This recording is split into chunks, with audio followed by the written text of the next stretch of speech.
उम्मीदों को 5-5 साल के हिस्सों में बांटा और उन्हें पूरा करने की कोशिश की। ये सिर्फ आंकड़े नहीं है, ये वो सोच है जिसने भारत की आर्थिक दिशा तय की। और इसी सोच को हम कहते हैं आर्थिक नियोजन, मतलब इकोनॉमिक प्लानिंग। बिल्कुल। आसान भाषा में कहें तो एक रोड मैप कि देश अपने सीमित संसाधनों का, जैसे पैसा है, जमीन है, लोग हैं, उनका सबसे अच्छा इस्तेमाल कैसे कर सकता है। हाँ, तेजी से तरक्की करने के लिए। और ये आइडिया ये भारत का अपना नहीं था, मतलब कहीं और से आया था। हाँ, दुनिया में सबसे पहले ये प्लानिंग का विचार रूस में जोसेफ स्टालिन ने लागू किया था। अच्छा। पर भारत में इसकी पहली आवाज एक इंजीनियर ने उठाई थी, किसी नेता या अर्थशास्त्री नहीं। ये तो काफी दिलचस्प है। 1934 में एम विश्वेश्वरैया ने एक किताब लिखी, planned economy for India. Okay. और ये पहली बार था जब किसी ने भारत के लिए एक व्यवस्थित आर्थिक योजना का खाका पेश किया था। इसीलिए उन्हें भारतीय अर्थशास्त्र का जनक भी मानते हैं। वाह, यानी एक इंजीनियर ने देश की आर्थिक बुनियाद का सपना देखा। और फिर वहां से ये विचार राजनीतिक गलियारों तक पहुंचा। 1938 में कांग्रेस का हरिपुरा अधिवेशन। हाँ, वहां सुभाष चंद्र बोस ने एक राष्ट्रीय नियोजन समिति बनाई और उसकी जिम्मेदारी पंडित जवाहरलाल नेहरू को दी। तो तैयारी आजादी से पहले ही शुरू हो चुकी थी। और सिर्फ नेता ही नहीं, मुझे लगता है उद्योगपति भी इस बारे में सोच रहे थे। बिल्कुल। मुंबई के 8 बड़े उद्योगपतियों ने मिलकर एक प्लान पेश किया था जिसे बॉम्बे प्लान कहते हैं। अच्छा। और इन सब चर्चाओं का एक बहुत बड़ा असर हमारे संविधान पर भी पड़ा। कैसे? आर्थिक नियोजन को संविधान की समवर्ती सूची में रखा गया। समवर्ती सूची यानी? Concurrent list. तो इसका मतलब क्या हुआ? इसका मतलब ये हुआ कि देश के विकास की योजना बनाने का अधिकार सिर्फ केंद्र का नहीं होगा, बल्कि केंद्र और राज्य दोनों सरकारें मिलकर इस पर काम करेंगी। हाँ, ये एक दूर की सोच थी ताकि विकास में राज्यों की भी बराबर की भागीदारी रहे। तो इन सब विचारों को जमीन पर उतारने के लिए एक संस्था की जरूरत पड़ी होगी। बिल्कुल। और यहीं से जन्म हुआ योजना आयोग का, प्लानिंग कमीशन। हाँ, 15 मार्च 1950 को केसी नियोगी समिति की सिफारिश पर ये बना। और ये गैर संवैधानिक निकाय था, है ना? सही। मतलब इसका जिक्र संविधान में नहीं था, सरकार ने एक कार्यकारी आदेश से इसे बनाया था। इसके अध्यक्ष तो हमेशा प्रधानमंत्री ही होते थे। हाँ, जो दिखाता है कि ये कितना महत्वपूर्ण था।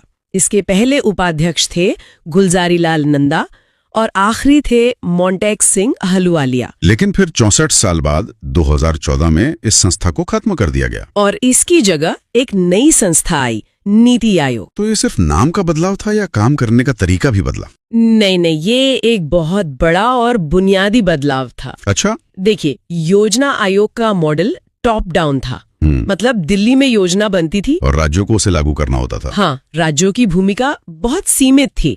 नीति आयोग का दावा है कि वो बॉटम अप अप्रोच पर काम करता है। मतलब राज्यों के साथ मिलकर नीतियां बनाई जाती हैं। बिल्कुल, उनकी जरूरतों को समझकर। तो नीति आयोग एक सलाहकार की भूमिका में ज्यादा है, एक थिंक टैंक जैसा। एकदम सही। योजना आयोग फंड बांटता था, योजनाओं को मंजूरी देता था, तो वो एक बिग बॉस जैसा था। नीति आयोग सलाह देता है। और इसके भी अध्यक्ष प्रधानमंत्री ही होते हैं। हाँ, पहले उपाध्यक्ष अरविंद पनगड़िया थे और अभी सुमन बेरी हैं। एक और संस्था का नाम भी आता है, राष्ट्रीय विकास परिषद, एनडीसी। हाँ, एनडीसी का गठन 1952 में हुआ था।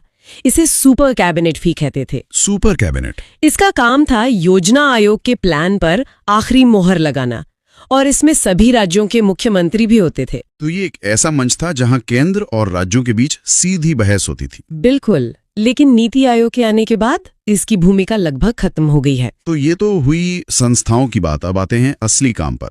12 पंचवर्षीय योजनाएं। हाँ, एक लंबा सफर। चलिए पहली योजना से शुरू करते हैं। 1951, देश नया नया आजाद हुआ है, खजाना खाली है, शुरुआत कहाँ से की जाए? उस वक्त सबसे बड़ी चुनौती थी देश का पेट भरना। सही। बंटवारे ने हमारी कृषि व्यवस्था को तोड़ दिया था। इसलिए पहली पंचवर्षीय योजना जो 1951 से 56 तक चली, उसका पूरा फोकस सिर्फ और सिर्फ कृषि पर था। नारा था, पहले पेट पूजा फिर काम दूजा। हाँ, कुछ वैसा है।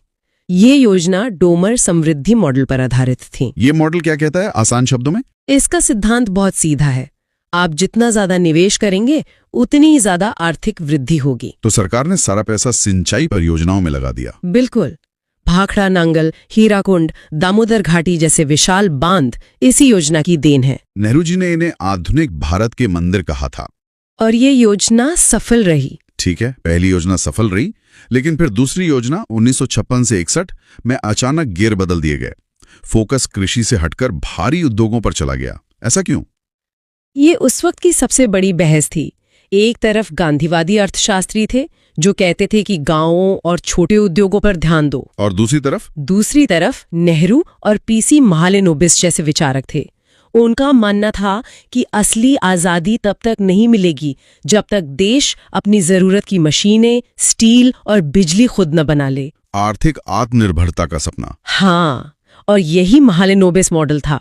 तो ये मॉडल क्या था? आइडिया ये था कि अगर हम बड़ी बड़ी सरकारी फैक्ट्रियां लगाएंगे जो मशीनें और स्टील बनाती हैं, तो उनसे जो उत्पादन होगा वो धीरे धीरे बाकी उद्योगों को भी खड़ा कर देगा। अच्छा, एक तरह का ट्रिकल डाउन इफेक्ट। बिल्कुल। और इसी मॉडल के तहत राउरकेला, भिलाई और दुर्गापुर में विशाल स्टील प्लांट्स लगे, जो आज भी भारत की औद्योगिक रीढ़ हैं। हाँ। तो पहली दो योजनाओं ने देश की दिशा तय कर दी, कृषि और उद्योग।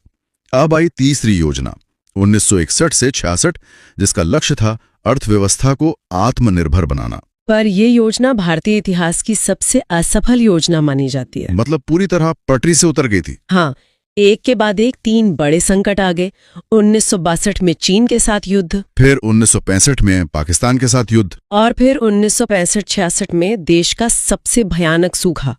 देश के सारे संसाधन इन्हीं आपदाओं से लड़ने में लग गए। लेकिन इस असफलता के दौर में भी क्या कुछ अच्छा हुआ? हाँ, कुछ जरूरी नींव रखी गई। जैसे 1964 में रूस के सहयोग से बोकारो में एक और बड़ा स्टील प्लांट लगा, और IDBI और FCI जैसे संस्थान भी बने। हाँ, FCI यानी फूड कॉरपोरेशन ऑफ इंडिया का बनना बहुत जरूरी था, ताकि सरकार किसानों से अनाज खरीदकर बफर स्टॉक बना सके और सूखे जैसी स्थिति में लोगों को अनाज बांट सके। बिल्कुल। तीसरे प्लान की नाकामी के बाद तो देश की कमर टूट चुकी थी। सरकार के पास अगले 5 साल की योजना बनाने के लिए ना तो पैसा था, ना हिम्मत। सही कहा।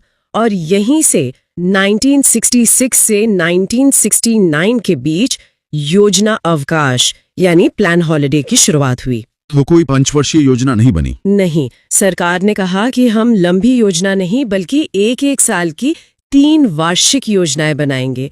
ये भारतीय प्लानिंग के इतिहास का सबसे बड़ा पॉज बटन था। और इसी पॉज के दौरान भारत के कृषि इतिहास की सबसे बड़ी क्रांति हुई, हरित क्रांति। हाँ, 1966-67 में उस भयानक सूखे ने हमें सिखा दिया था कि हम हमेशा अमेरिका से अनाज की भीख नहीं मांग सकते, हमें आत्मनिर्भर बनना ही होगा। हाँ, तब MS स्वामीनाथन के नेतृत्व में और नॉर्मन बोरलॉग के विकसित किए गए उन्नत बीजों की मदद से भारत में गेहूं और चावल का उत्पादन बढ़ाने का एक महाअभियान शुरू हुआ। 3 साल के ब्रेक के बाद चौथी योजना आई 1969 से 74। इसका लक्ष्य था स्थिरता के साथ विकास। ये स्थिरता शब्द क्यों जोड़ा गया? क्योंकि पिछला पूरा दशक युद्ध, सूखे और राजनीतिक अस्थिरता से भरा था। तो अब सरकार का लक्ष्य सिर्फ विकास करना नहीं बल्कि एक स्थिर और मजबूत अर्थव्यवस्था बनाना था। 2 बहुत बड़े और साहसिक फैसले लिए गए। कौन से 2 फैसले? पहला, 1969 में 14 बड़े प्राइवेट बैंकों का राष्ट्रीयकरण कर दिया गया। इसका तर्क क्या था? सरकार का तर्क था कि ये बैंक सिर्फ बड़े उद्योगपतियों को लोन देते हैं, आम आदमी और किसानों तक इनकी पहुंच नहीं है। और दूसरा बड़ा फैसला? 1974 में पोखरण में भारत ने अपना पहला भूमिगत परमाणु परीक्षण किया, जिसका कोड नेम था स्माइलिंग बुद्धा। हाँ, ये दुनिया को एक संदेश था कि भारत अब एक परमाणु शक्ति है। इसके बाद आई 5वीं योजना 1974 से 78। इसका नारा गरीबी हटाओ तो आज भी राजनीति में गूंजता है। हाँ, ये पहली बार था जब किसी योजना का सीधा फोकस गरीबी पर था। मतलब एक बड़ा वैचारिक बदलाव था। बिल्कुल। अब तक माना जाता था कि विकास होगा तो गरीबी अपने आप कम हो जाएगी, पर अब सरकार ने माना कि गरीबी पर सीधा हमला करना होगा। और इसी के तहत कुछ कार्यक्रम भी शुरू हुए। हाँ, काम के बदले अनाज कार्यक्रम शुरू हुआ और गांव के लिए क्षेत्रीय ग्रामीण बैंकों यानी RRB की स्थापना हुई। लेकिन ये योजना अपना 5 साल का कार्यकाल पूरा नहीं कर पाई है ना? नहीं, देश में इमरजेंसी लगी और उसके बाद 1977 में जनता पार्टी की सरकार बनी, पहली गैर कांग्रेसी सरकार। उन्होंने आते ही इस योजना को 1978 में यानी 1 साल पहले ही खत्म कर दिया। यहां से 30 योजना का दौर थोड़ा जटिल हो जाता है। इसे रोलिंग प्लान भी कहते हैं। इसका क्या मतलब है? इसे रोलिंग प्लान इसलिए कहता है क्योंकि जनता पार्टी सरकार ने एक नया सिस्टम शुरू किया था। क्या था वो सिस्टम? इसमें हर साल योजना के प्रदर्शन को जांचा जाता और अगले साल के लिए नए लक्ष्य तय किए जाते। तो ये एक फिक्स्ड 5 साल का प्लान नहीं था? नहीं, ये एक रोल होने वाला, लगातार अपडेट होने वाला प्लान था। उन्होंने 1978 में से शुरू किया, पर उनकी सरकार 2 साल में ही गिर गई। और 1980 में कांग्रेस वापस सत्ता में आ गई। और उन्होंने इस रोलिंग प्लान को बंद करके अपना नया छठा प्लान शुरू किया 1980 से 85 तक। तो इस छठी योजना का मुख्य उद्देश्य क्या था? इसका भी मुख्य उद्देश्य गरीबी निवारण और रोजगार बढ़ाना था। इसी दौरान और भी बैंकों का राष्ट्रीयकरण हुआ था? हाँ, 6 और बैंकों का। और 1982 में नाबार्ड की स्थापना हुई। नाबार्ड, जो खास तौर पर गांव और खेती किसानी के लिए लोन देता है। हाँ, उस क्षेत्र के लिए देश का सबसे बड़ा बैंक बना। 7वीं योजना तक आते आते मतलब 1985 से 90 ऐसा लगता है कि अर्थव्यवस्था पटरी पर लौट रही थी। हाँ, ये योजना काफी सफल मानी जाती है।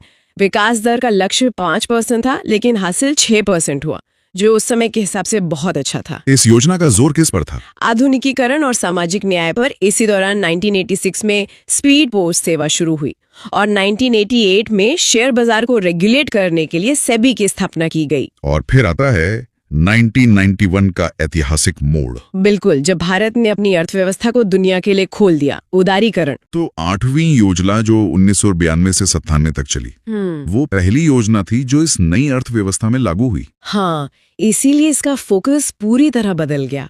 अब लक्ष्य था मानव संसाधन का विकास, यानी लोगों की शिक्षा, स्वास्थ्य और कौशल पर निवेश करना, ताकि वे इस नई बाजार आधारित अर्थव्यवस्था में सफल हो सकें। ये जॉन डब्ल्यू मिलर मॉडल पर आधारित थी, जिसमें सरकारी नियंत्रण कम करने और निजी क्षेत्र को बढ़ावा देने की बात थी। सही। इसके बाद की जो योजनाएं हैं, 9वीं, 10वीं, 11वीं, उनके उद्देश्यों में कुछ खास शब्द बार बार आते हैं, जैसे सामाजिक न्याय, समानता, समावेशी विकास। हाँ, ये दिखाता है कि 1991 के सुधारों के बाद विकास तो तेज हुआ, लेकिन ये चिंता भी बढ़ी कि इसका फायदा सिर्फ कुछ लोगों तक ही सीमित न रह जाए। तो 9वीं योजना ने सामाजिक न्याय और समानता के साथ विकास की बात की। और 10वीं योजना, जो 2002 से 2007 तक थी, उसने 8% की जीडीपी वृद्धि का एक बहुत महत्वाकांक्षी लक्ष्य रखा। और 11वीं योजना का नारा था तीव्रतर और अधिक समावेशी विकास। हाँ, समावेशी विकास यानी इंक्लूसिव ग्रोथ।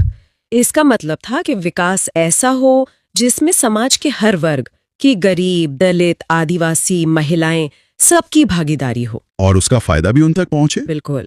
इस योजना में 9% विकास का लक्ष्य था और हमने 7.9% हासिल किया, जो बहुत अच्छा माना गया। और अब आते हैं आखिरी कड़ी पर, 12वीं और अंतिम पंचवर्षीय योजना 2012 से 2017। इसके उद्देश्य में एक और नया शब्द जुड़ा, तीव्रतर, संपोषणीय और अधिक समावेशी विकास। यहाँ संपोषणीय यानी सस्टेनेबल शब्द जुड़ा। हाँ, इसका मतलब था कि विकास ऐसा हो जो हमारे पर्यावरण और प्राकृतिक संसाधनों को नुकसान न पहुंचाए, ताकि आने वाली पीढ़ियों के लिए भी ये बचे रहें। और ये भारत की अंतिम पंचवर्षीय योजना थी। हाँ, क्योंकि 2015 में योजना आयोग को भंग कर दिया गया। तो 1951 से शुरू हुआ ये सफर 2017